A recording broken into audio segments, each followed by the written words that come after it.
Bari naga, kelele naga, kelentu naga, tiksa uli gadi naga, iya jasi naga, jati naga, tikin uri jalati naga, nagara musoni naga, beneksa kabini naga, humna alan naga, naganu fatab, naganu fabar.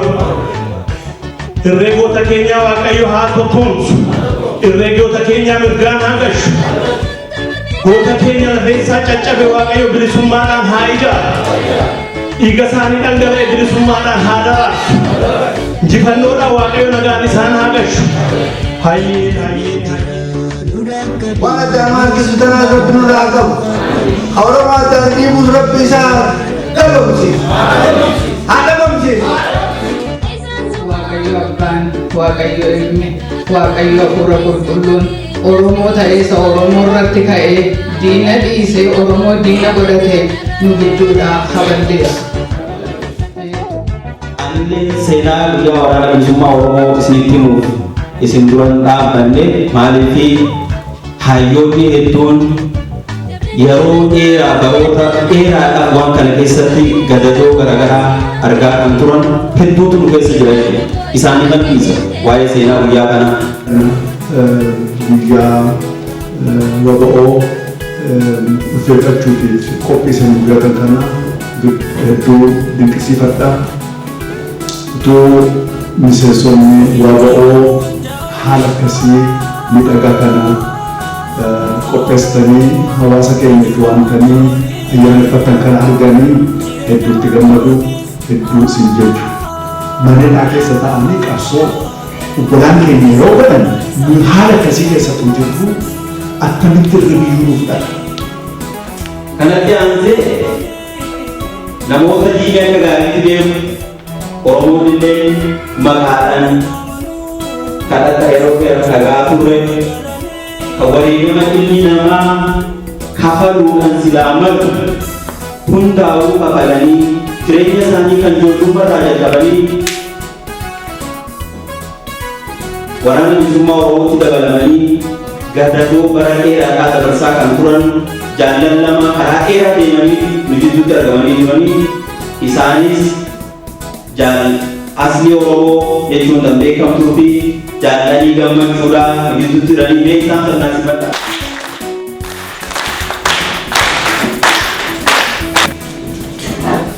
Hedduu keessatti hirmaattee bulchituu taatee hedduun keenya gaafa san gaafa bara 1991 naannoo bahaa namoonni turtanii yaadattu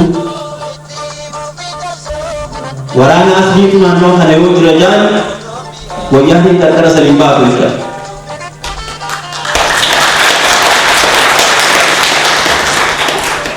Kungaa gootummaa isii lolarratti lolchiiftee isiin argisiiftettu kana taasisuu danda'e jechuudha. Fakkii shamarran Oromoo hedduu kan wareegamanii kan ammallee qabsoo keessa jiranii fi dhiira Oromootillee fakkii guddaa nama ta'e jechuudha. Jaallasliin sanbooda bara 1990 yeroo chaartara raabbii bilisummaa Oromoo bahee ammas osoo madoottee wallaansaaf deemtuu harka diinaa buutee harka diinaa buutee diinni waliin hojjetu akkas ta'e akkana ta'e dararaa hedduurra geessisee san hundaa'uu diddee mana hidhaa keessatti magaalaa Dirreewaatti qabamtee achi bakka adda addaatti hidhanii tumaa reebicha irra geessisan waan haala ma'itti waan ana isinitti beektu miti jechuudha. Sanbooda fuudhanii silaa'uu akka hundi keenya beektan gara Finfinnee fidanii murtii du'aa eega bara 13 hidhan booda murtii du'aa itti muranii jechuudha. Murtii du'aa itti muranii dhiibbaa karaa adda addaatiin sabboontonni Oromoodhaa biyya alaa jiranii fi iyyannaa mootummaa garaagaraatti dhiyaataa tureen dubartii Oromoo yeroo jalqabaa dubartummaa yeroo jalqabaa mootummaan du'a itti mure ta'uusiitiin dhiibbaa garaagaraa kan godhame dhiibbarraa gara umriitti jijjiiranii umrii sanirraayis gadhiisan jechuudha. Dhuma bara 2008 gadhiisanii sanboodas akka biyya keessaan baane eegaa turanii waan adda addaatiin wajji dalaguu qabdaa yoo dalaguu baate akkasii oola jedhanii rakkisaa turanii tura. Egaa kan hundarra dabartee jalaa miliitee karaa adda addaatiin baddee biyya ulatti baqattee achii amma gara USA osumaan dhufuu dandeessee. Egaa nus guyyaan kun guyyaa isin fakkaata. Guyyaa waraana bilisummaa Oromoo nama lolchiisaa waraana lolchiisee guyyaa kana akkatti kabajamullee beeku waan taateef jecha jaallatni har'a asitti afeerree ayyee jaallatni gammachuutis akkasumatti bara 1986 zoonii dhihaa gara dhihaatti Oromiyaa dhihaatti waraana bilisummaa Oromootti dabalamee jaallatni humna jajjabii wagoo ta'ee baratee eega eegamee booda gara bahatti ergamee bara 1990 irraa jalqabee ajajaa humna addaa waraana bilisummaa Oromoo irraa kaa'u jajjabii keessaafuu magaalaalee Oromiyaa keessatti tarkaanfii fudhatu humna furgaafuu ta'ee ramadamee bara dheeraa hojjechaa ture. Hedduun keenya ni beekna gaafa biyya san keessa jiru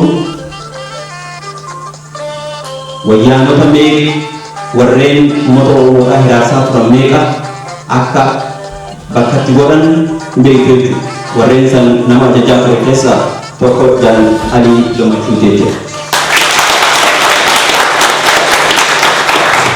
Jaal Alii Gammachuu bara 1993 innis hojirratti bobbaarratti mataa'ee harka diinaa godhe.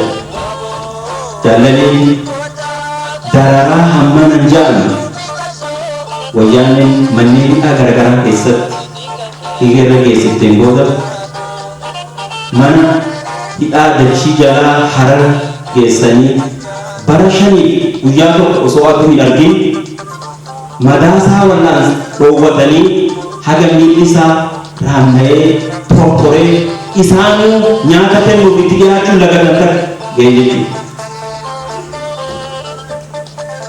Egaa waan biyya malee ta'u balaa san keessa hunda qaxxaamuree karaa reekoosi karaa adda addaatiin namni akka achi keessatti dararamaa jiru Harar dachii jalatti bakka itti dhagahamee jennaan achii jalaan milisanii ammas gara mul'ataa geessanii bakka namni achi naannoo san beekan Lidiyyaa fi Moomaa waan qorii tokko jira bakka hidhaa achii qabu jechuun kan namni nagara achi keessanii achitti hidhamee tumas. Jaal Aliin egaa achittis tumaa fi dararaa garaagaraa irraan geessisan booda achii fuudhanii dhiibbaa karaa adda addaatiin irratti godhamaa ture ammas gara Finfinnee ol fidanii jechuudha. Waggaa torba booda aduu ijaan argee jira.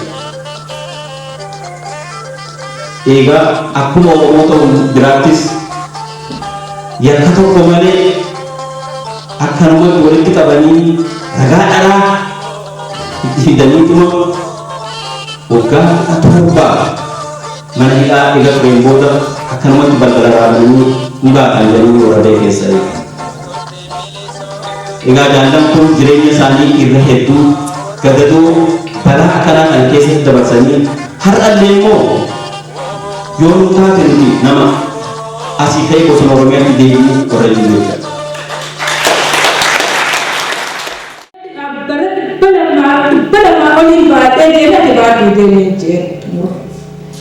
በዚህ ባንዲራ ላይ አንስማማም አንተ ነምቺ ሰላሬ ሀደቴ ጥበብ ፈተ ራብስ ይምበ አኒ ከፈላለ መነ አትዲስኔ ብራባል እስልሌሞ ብሊሱማ እስረት ከኒተኒ እስማ ቀብ ዋንተን ገባሴ ሲንጥራሞቹ በርባድ ኦቦ እንደገትና ኦቦ ንልማን ኬኛ ኦቦለየን ኬኛ lola hettu lola yetti nakhina ibsad gojine 4 milyon 50 milyon የሚሉትን ኦሮሞች 4 ሚሊዮን መልሳሉ ባልታወቀ መንገድ ሀዩናማ ሙሪሳት ተሶቢ ቢሳት ሁሌ ሩሚ ቢሳት ይሳባሰ خليس አፈይስ አለማዩ ሚለቅ